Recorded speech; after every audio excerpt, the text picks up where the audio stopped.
성공투자 기원 들어가겠습니다. 신기수 전문가 최원지 전문가입니다. 어서 오십시오. 안녕하십니까. 안녕하세요. 오늘 개장 전 꼭 봐야 할 체크포인트 성공투자 기원입니다. 정부 K네트워크 전략 발표 6G에 8천억 투자, 차량용 MLCC 수요 1분기 30에서 40% 성장 전망, K방산 UAE 국제방위산업전 2023 참여 수출 계약 기대입니다.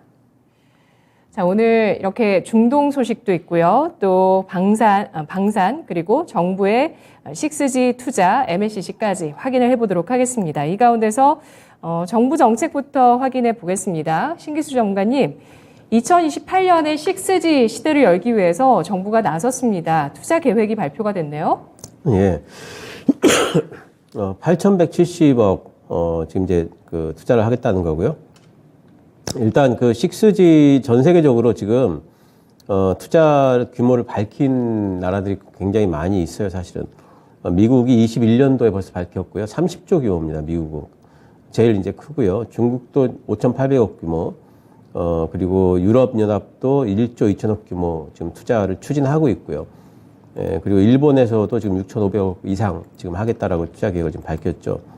우리도 이제 여기에 이제 덧붙여가지고 8,170억 일단 잡혔는데, 뭐 내용을 보게 되면은, 여러 가지 뭐 이제 기술 개발과, 이제 그 표준 기술 또 이제 표준화 이런 쪽으로 이제 주로 많이 이제 R&D 쪽으로 많이 그 투자를 하는 것 같고요. 일단은.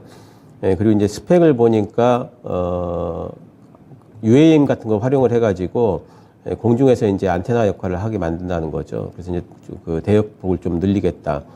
또 보니까 그 MIMO 써가지고 굉장히 이제 그 다중 안테나를 많이 사용을 하겠다. 이제 이런 것들을 지금 그 여러 가지 스펙으로 지금 계획으로 잡고 있네요. 그 요즘에 보면 이제 그 5G 종목들이 지난번에 한번 움직이고 나서 실적 구간에 이제 살짝 좀 죽었거든요. 근데 이제 6G 요번 스펙에 나온 거 보면은 MIMO 안테나 쪽으로는 지금 KMW가 이미 이제 개발이 5G 쪽에서는 돼 있기 때문에 이런 종목들이라든가 또 이제 6G 시대가 오게 되면 아무래도 스몰셀 쪽이 좀 많을 테니까 이노와이어리스라든가 소재 쪽으로 RFHIC 이런 종목들이 이쪽 6G 쪽으로 이제 같이 좀 엮일 수 있는 부분들이 좀 있겠고요. 그리고 또 6G 시대가 오게 되면 이제 저궤도 위성과 관련해 가지고 같이 연동이 될 거라는 이제 그런 전망이 상당히 우세합니다. 요즘에 AP 위성 같은 종목들 많이 이제 올라와 있는데 이쪽에는 많이 올라와 있기 때문에 지금 따라잡기는 좀 힘들고요. 이쪽도 이제 앞으로 6G가 나오게 되면은 같이 움직일 쪽이라고 봐야 됩니다. AP 위성, 뭐 세트레가이, 인텔리안테크 이런 쪽이요.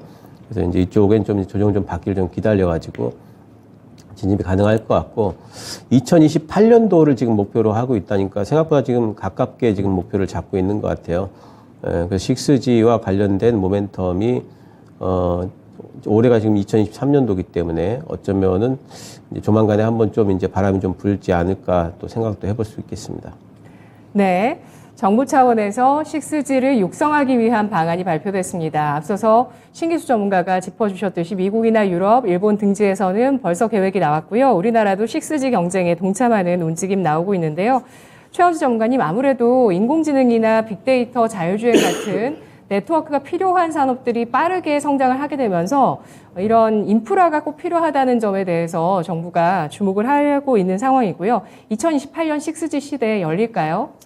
뭐 열리기는 열리겠죠. 뭐 시간이 언제가 될지는 모르겠지만 5G가 이제 어느 정도 이제 다 끝나면은 이제 6G 시대로 이제 들어갈 것으로 보고 있는데 일단은 뭐 아직까지 시간이 좀 상당 부분 먼저 많이 남아 있잖아요. 그렇게 본다면은 일단은 주가가 뭐 이 모멘텀을 가지고 계속적으로 상승하기에는 좀 그렇다라고 보고 있고, 단기적으로 일시적으로는 뭐 모멘텀은 좀 받을 수도 있다라고 보고는 있어요.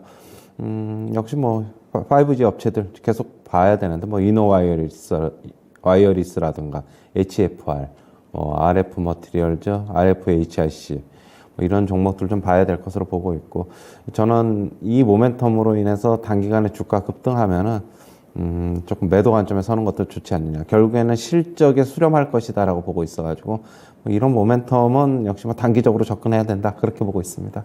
네, 앞서서 5G 관련주가 엄청난 시세를 보였던 게 그 미중 경쟁 있을 때, 패권 경쟁 있을 때 2018년 그때 뭐 굉장히 실적도 안 좋고 우려가 많았을 때 이런 통신 장비 쪽이 엄청난 랠리를 펼쳤잖아요. 6G 같은 경우도 그러한 대시세의 가능성이 있다고 보실까요?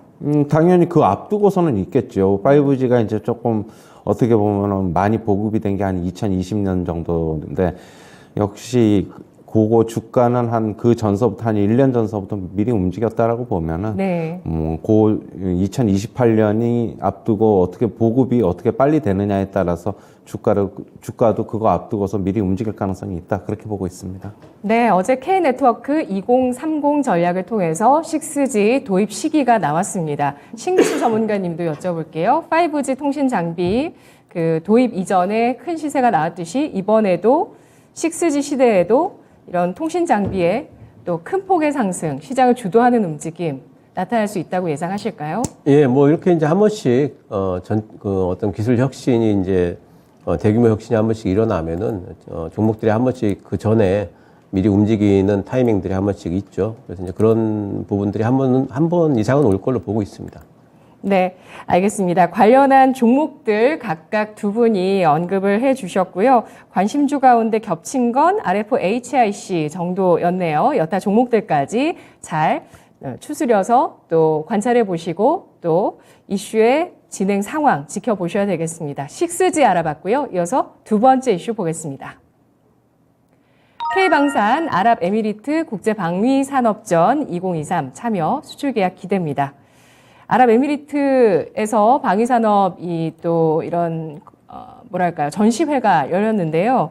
뭐 이런 자리에서 또 뭐 헬스케어도 마찬가지지만 뭐 투자라든지 뭐 여러 수주의 이야기들, 계약 이야기들이 오갑니다. 관련한 수주 기대, 방산주 좀 쉬어왔죠? 기대 가져볼 만할까요? 일단 좀 쉬어온 거는 맞고요. 일단은 아랍에미레이트에서 국제방위산업전 2023을 지금 개최를 하는데 국내 이제 빅4죠. 하나에어로스페이스, 현대로템, LIG 넥선, 한국항공우주 모든 업체들이 다 참가를 합니다. 과연 이제 수출 계약이 나올지 좀 기대를 해봐야 될 것으로 보고 있고요. 일단 말씀하신 대로 전시회예요. 전시회이기 때문에 어떻게 본다면은 크게 기대를 안 할 수도 있지만 계약이 성사되면서 낭보가 날아든다면 주가에는 좀 단기적으로 좀 모멘텀이 있지 않을까라고 보고 있고요. 이번 방위산업전 같은 경우에는 2년마다 개최되는데 이번에 이제 개최를 하죠. 한국관이 별도로 마련될 만큼 어떻게 한국에 좀 신경을 많이 쓴 모습입니다. 저번에 이제 윤석열 대통령이 아랍에미레이트를 이제 방문할 때 방위산업 분야 협력을 이제 강화하기로 한 후 처음 열리는 아랍에미레이트 이제 방산 전시회입니다. 중동은 지금 국내 방산업계 주요 수출 지역 중 하나입니다. 이번 전시회를 통해서 중동 시장 공략을 국내 업체들은 이제 강화할 방침이고요. 좀 전에 얘기했듯이 수출 계약이 있을 시에는 주가의 반등 모멘텀 좀 있을 것으로 보고 있고요. 계속적으로 요거 24일까지로 알고 있는데 열리는 기간이 관심을 좀 둬야 될 것으로 보고 있습니다. 이거 역시 관련주로는 조금 전에 얘기했듯이 빅4 봐야 되는데 네. 지금 현대로템, 한국항공우주, LIG 넥선 차례차례 좀 보여드릴 텐데 주가 모습이 거의 다 비슷합니다. 이게 이제 현대로템이고 박스권에서 이제 소포가 하향 이탈할지 아니면 박스권 하단 지지할지를 좀 봐야 될 것으로 보고 있고 한국항공우주도 마찬가지입니다. 차트 보시면은 LIG 넥선도 그렇고요. 이번 모멘텀이 있어야지 더 이상 주가 안 흘러내리고 박스권 하단 지킬 것으로 보고 있고요. 하나에어로스페이스는 반대로 계속적으로 주가 우상향하고 있습니다. 지금 52주 신고가 나오고 있는데 네. 그 이유는 다른 방산업체와 달리 우주항공 모멘텀이 같이 붙었기 때문이에요. 그거는 이제 좀 달리 보셔야 될 것이고요. 지금 하나 에어로스페이스 같은 경우에는 뭐 역사상 최고점은 12만 원입니다. 연봉 보시면은 12만 원인데 2010년도에 기록했던 거. 요번에 이제 뭐 어떤 추가적인 수준 모멘텀, 수출 계약이 있을 경우에는 뭐 10만 원 선 돌파도 가능하지 않을까 그렇게 보고 있습니다. 네, 어제 정부에서 나온 신성장 4.0 로드맵에도 우주에 대한 내용이 들어있었는데요. 그리고 6G 안에도 위성이 들어있죠. 이런 관련한 모멘텀을 받는 쪽은 상대적으로 강하고 그렇지 않은 어떤 전통적인 방산주 같은 경우는 지지력 테스트에 들어가 있습니다. 중동발 수출 모멘텀 필요한 구간인데 이번 전시회에서 또 발표가 나올 수도 있으니 전시회 잘 지켜보자는 의견인데요. 신기수 전문가님, 지금 우크라이나 전쟁이 이제 이번 주 24일에 1주년을 맞이합니다. 간밤에 바이든 미국 대통령이 우크라이나를 깜짝 방문해서 5억 달러 규모의 또 무기 지원 약속을 했고요. 또 이 내용을 보고 러시아 쪽에서는 이게 바로 우크라이나를 통해서 서방이 대리전을 하고 있다는 증거다. 이런 또 반발도 있었는데요. 방산주 지금 어떻게 봐야 될까요? 예, 방산주는 올해도 저는 긍정적으로 좀 보고 있고요. 뭐 단기적으로는 이제 하나스 에어로스페이스가 아무래도 그 모멘텀을 안고 있기 때문에 제일 잘 가지만은 이제 현대로템이나 한국항공우주, LI넥스원 전부 다 수주 잠재 가능성들이 다 있는 종목들이거든요. 그래서 이제 수주가 실제 되든 안 되든 이제 수주와 관련된 여러 가지 이벤트들이 한 번씩 나올 때마다 뉴스들이 한 번씩 이제 종목들을 좀 이제 올려주지 않을까 뭐 생각을 좀 하고 있어서 이쪽에는 빅4 계속 관심 가질 수 있고 또 i3 시스템 같은 이제 이런 부품업체 굉장히 유력한 부품업체 굉장히 좀 잘 올라가고 있죠.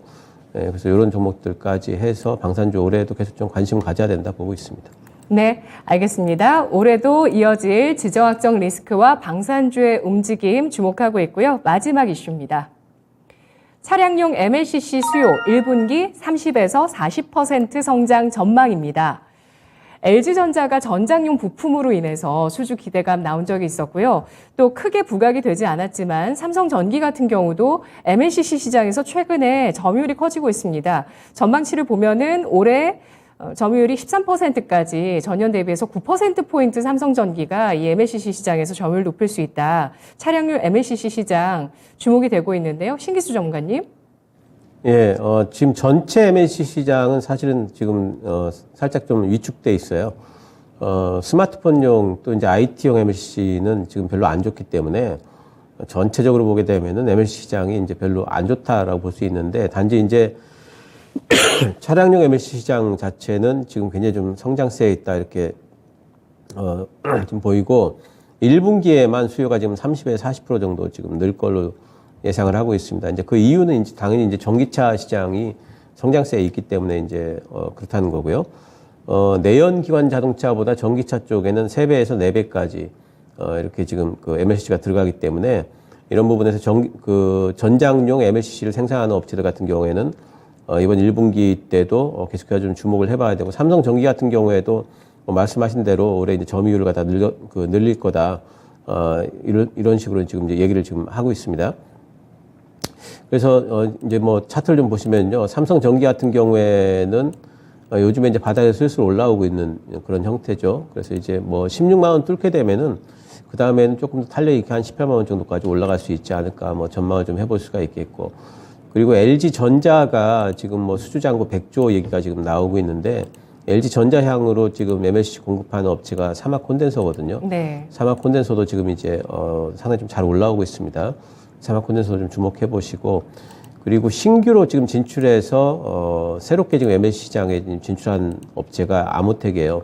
작년까지만 해도 MLCC 실제 되느냐 이랬는데 지금 매출 잡히고 있어서 아모텍도 올해부터 이제 MLCC 쪽에 신흥 강자 쪽으로 아마 읽히게 될 수 있을 것 같습니다. 이 세 업체 정도 눈여겨보시면 될 것 같습니다. 네, 상승 여력을 얼마 정도 기대할 수 있는 걸까요? 저는 그 전장용 MLCC 부분 관련해가지고는 지금보다 좀 중기적으로 본다면은 더블 이상 간다 보고 있습니다. 네, 알겠습니다. 우리 그 신년 특집에 지금 두 분이 신년 특집에 내용 주셨었나요? 저희 설날 두 분 안 보내주셨죠? 그때 추천주가 굉장히 많이 나왔었는데 그중에 PCB가 굉장히 급등할 거다 해서 코리아 서키트 얘기하신 전문가분 의견 기억나는데 신기수 전문가 전장용 MLCC 시장 주목하면서 또 큰 시세 예상하고 있는 그 종목군들 이 가운데서 좀 주목해보자 의견 3가지 종목 주셨는데요. 차량용 MLCC입니다. 이 분야의 수요 증가, 또 삼성전기의 점유율 확대, 이에 따라서 삼성에서 또 전장 사업에 판을 키우고 있다 이런 얘기들 나오고 있는데요. 최원재 전문가님은 이 모멘텀 어떻게 평가하실까요? 저도 이제 어제 이 기사를 봤는데 이게 이제 장 마감 후에 나왔더라고요. 봤는데 물론 전기차 시장이 계속적으로 확대되고 물론 올해보다는 그러니까 작년보다는 올해 더 팔릴 것인 거는 맞아요. 그런데 너무 목표치를 전망치를 좀 높게 본 게 아닌가. 30에서 40% 쪽으로 이쪽으로 본다면은 성장할 것으로 본다면은 그럼 저는 올해 전기차 시장은 확대가 되겠지만은 결국에는 이게 추세를 거스를 수 없기 때문에 확대는 되겠지만은 결국에는 경기 침체 뭐 우려는 요즘 좀 들어갔지만은 작년만큼 차가 좀 덜 팔릴 것이다라고 본다면은 너무 목표치는 좀 높게 잡힌 것으로 보고 있고 주가도 그렇게 따지면 너무 생각만큼 뭐 많이 갈 것이다라는 기대보다는 역시 저는 뭐 저점 매수 고점 매도 전략이 좀 더 낫지 않나 그렇게 보고 있습니다. 저희 MLCC 쪽을 차량용 쪽으로만 봐서 실적이 개선이 될 것이라는 것보다는 전체적인 시장, 특히 이제 스마트폰 시장이 안 좋기 때문에 그것까지 저는 좀 같이 봐야 된다 그렇게 보고 있습니다. 네. 신기수 전문가가 말씀해주신 삼성전기, 아모텍, 사마콘덴서 그리고 LG전자까지 언급을 해주셨는데 최현재 전문가님은 관심주 있으실까요? 저도 세 종목 정도 보는 거예요. 저는 뭐 사마콘덴서, 아모텍 이런 종목보다는 그래도 이제 삼성전기가 좀 더 낫지 않나 그렇게 보고 있습니다. 역시 일본 무라타이에서 이 글로벌 시장 2위 업체이기 때문에 이런 쪽의 수혜는 더 받을 수 있다 그렇게 보고 있어요. 네, 알겠습니다. 삼성전기가 차량용 MLCC 시장에서 올해 점유율이 급증할 거라는 전망 나오고 있습니다. 일본에서 좀 주춤한 가운데 올해 전망이 점유율 글로벌 13% 나오고 있는 상황인데요. 관련한 모멘텀들 주가에 미치는 영향, 현재 우상향하고 있는 종목들 많이 보였는데요. 계속 우상향할 수 있을지 체크해 보겠습니다. 성공투자 기원이었습니다.